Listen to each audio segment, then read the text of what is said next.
منصور Ali Shah PTI کی وجہ سے چیف جسٹس نہ بن پائے، قاضی فائز کے خلاف ایک درخواست سفارش پر مسترد کی گئی، کس نے مشکل سے نکالا؟ حامد میر کا تہلکہ خیز کالم۔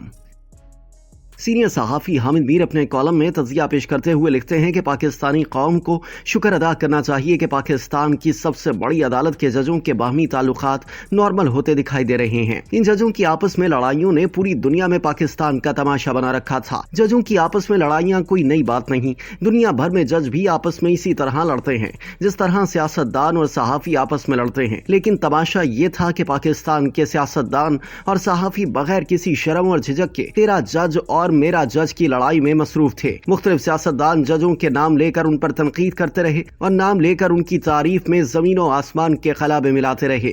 حامد میر لکھتے ہیں کہ میں نے بطور اخبار نویس سید افضل اللہ نسیم حسن شاہ، سجاد علی شاہ، سعید الزمان صدیقی، افتخار محمد چودھری اور ثاقب نثار کو بطور چیف جسٹس بہت قریب سے دیکھا ہے۔ میں 1997 میں سپریم کورٹ پر حملے کا عینی شاہد ہوں اور حملے پر تنقید کرنے کی پاداش میں مجھے ایک اخبار کی ایڈیٹرشپ بھی چھوڑنی پڑی۔ ایک اور چیف جسٹس افتخار محمد چودھری کی برطرفی پر تنقید کا نتیجہ پابندی کی صورت میں نکلا۔ جیو نیوز پر کیپٹل ٹاک پابندی کا شکار ہوا تو میں نے سڑکوں پر کیپٹل ٹاک شروع کر دیا۔ صحافیانہ سرگرمی نے مزاحمت کا رنگ اختیار کیا تو افتخار محمد چودھری کو بہت قریب سے دیکھنے کا موقع ملا۔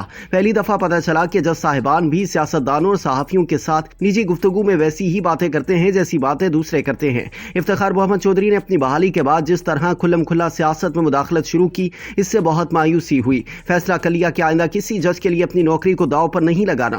یہ فیصلہ قائم نہ رہ سکا۔ کالم نگار مزید لکھتے ہیں کہ عمران خان کی حکومت نے قاضی فائز عیسیٰ کے خلاف نااہلی کا ریفرنس دائر کیا تو محسوس ہوا کہ یہ غلط ہو رہا ہے، اور ایک دفعہ پھر ہم نے اپنے قلم کو تلوار بنا کر قاضی صاحب کا دفاع شروع کر دیا۔ بہت لوگوں نے سمجھایا کہ قاضی صاحب کا دفاع نہ کرو کیونکہ یہ تو افتخار محمد چودھری سے بھی بڑا سیاستدان ہے۔ قاضی فائز عیسیٰ جب براہ راست بلوچستان ہائی کورٹ کے چیف جسٹس مقرر ہوئے تو ان کی تقرری کے خلاف ساجد ترین نے ایک درخواست دائر کی تھی۔ قاضی صاحب نے اس درخواست کا سامنا کرنے کی بجائے کچھ وکلاء اور سیاستدانوں کو بیچ میں ڈالا۔ ساجد ترین کا تعلق بلوچستان نیشنل پارٹی مینگل سے ہے۔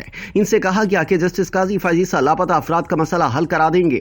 اس یقین دہانی پر ساجد ترین نے اپنی درخواست واپس لے لی۔ ایک اور درخواست ریاض راہی نے دائر کی تھی، یہ واپس نہ ہوئی اور سپریم کورٹ میں سماعت کے لیے مقرر ہو گئی۔ حامد میر کے بقول 2018 میں اس وقت کے چیف جسٹس ثاقب نثار نے اس درخواست پر سماعت شروع کی تو ایک دفعہ پھر قاضی فائز عیسیٰ نے انہیں سفارشیں کرانا شروع کر دیں۔ یہ وہ زمانہ تھا جب میڈیا کمیشن کیس کی سماعت جاری تھی اور بطور درخواست گزار مجھے عدالت میں جسٹس ثاقب نثار کے سخت سوالات کا سامنا کرنا پڑتا تھا۔ حامد میر نے انکشاف کیا کہ مجھے ایک دوست نے مشورہ دیا کہ قاضی فائز عیسیٰ نے سفارش کروا کے کام نکلوا لیا ہے، تم بھی سفارش کروا کے جان چھڑوا لو کیونکہ ایسا لگتا ہے کہ عدالت تمہیں غیر ضروری معاملات میں الجھا رہی ہے۔ میں نے یہ مشورہ نظر انداز کر دیا اور صورتحال ایسی بنی کہ ایک دفعہ پھر مجھے استعفیٰ دینا پڑ گیا، لیکن قاضی فائز عیسیٰ نے اپنا کام کروا لیا۔ جسٹس ثاقب نثار نے ان کے خلاف درخواست کو مسترد کر دیا۔ میں جسٹس ثاقب نثار صاحب سے معذرت خواہ ہوں کہ آج یہ بات لکھ رہا ہوں، لیکن جن دو صاحبان نے ان سے قاضی فائز عیسیٰ کی سفارش کی تھی ان کے نام ثاقب نثار کو ضرور بتا دینے چاہیے۔ شاید ثاقب نثار نے بطور چیف جسٹس اپنے ایک ساتھی جج کو مشکل سے نکالا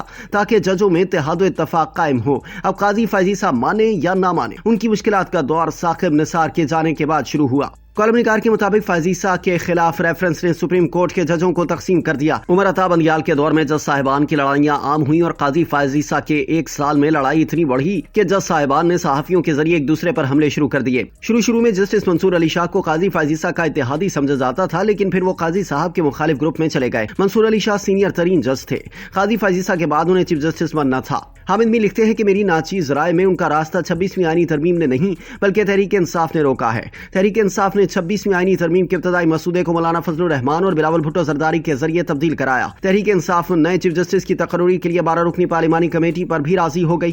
آخر میں تحریک انصاف نے 26ویں ترمیم کی مخالفت کر دی، لیکن پارلیمانی کمیٹی کے اجلاس میں شرکت پر راضی ہو گئی۔ تحریک انصاف اور JUI کا خیال تھا کہ وہ پیپلز پارٹی کے ساتھ مل کر 12 رکنی پارلیمانی کمیٹی میں 7 یا 8 ووٹوں سے منصور علی شاہ کو چیف جسٹس بنوا لیں گی۔ آخری وقت پر تحریک انصاف نے کمیٹی کا بائیکاٹ کر دیا۔ پیپلز پارٹی نے دیکھا کہ تحریک انصاف کمیٹی سے نکل گئی ہے